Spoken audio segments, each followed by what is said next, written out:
Hello everyone, हर हर महादेव। इसी के साथ हम आज एक चॉकलेट केक बनाना शुरू करते हैं, जिसका डिज़ाइन इतना इजी है, इतना सिंपल है कि आप अगर बिगिनर्स है, अगर आपको बिल्कुल भी केक डेकोरेट करना नहीं आता, फिर भी आप इस डिज़ाइन को डेकोरेट कर सकते हो। उसी के साथ ये इतनी ज़्यादा आपको चीज़ें भी नहीं लगेगी, सिर्फ एक हैप्पी बर्थडे डे का टॉपर चाहिए। और इस बातों-बातों में हमने चॉकलेट गनाश मिला लिया है क्रीम में, और ये शुगर और पानी है जो कि हमने मिक्स कर लिया है केक में लगाने के लिए, स्पॉन्ज में लगाने के लिए।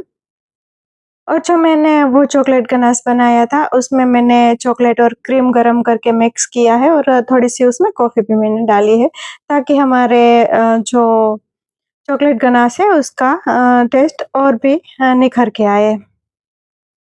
और इसमें मैंने बाकी चीज़ें भी मिला दी है, जो कि है चोको चिप्स, टूटी फ्रूटी वगैरह।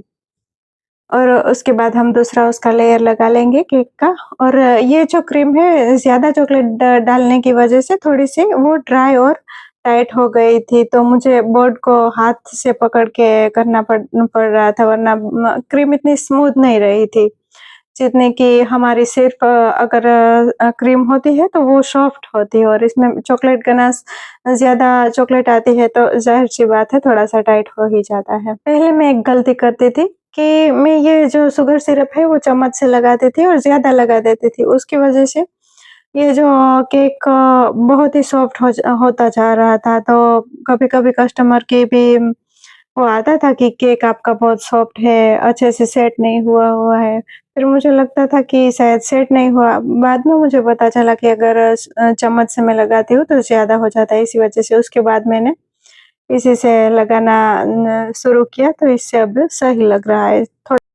और इसी के साथ हमने आइसिंग शुरू कर दी है क्रीम लगा के पाइपिंग बैग से, और अब हम पैलेट नाइफ से फिनिशिंग कर लेंगे। अगर हम कोई काम शुरू करते हैं तो उसमें ये सब छोटी-मोटी बातें होती रहती है, और इसी से हम सब कुछ सीखते हैं। आगे जैसे-जैसे हमें एक्सपीरियंस होता जाता है, और जब हम वेट करते हैं कि हमें सारा कुछ आ जाएगा, हम सब कुछ सीख जाएँगे, बाद में स्टार्ट करेंगे, तो ऐसा नहीं होता।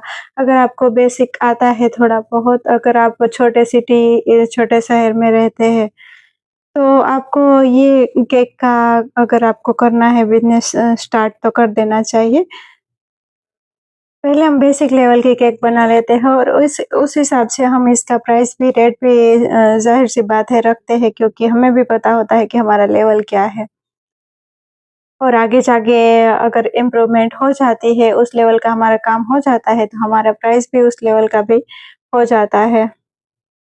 लेकिन एक स्टार्ट करने की बात है, अगर आपको थोड़ा बहुत भी आ गया है बेसिक, अगर आप केक बना लेते हैं, तो आपको ज़रूर शुरुआत कर देनी चाहिए।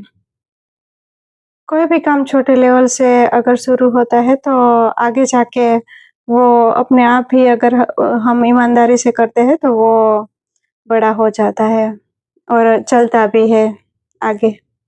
Thank you for watching.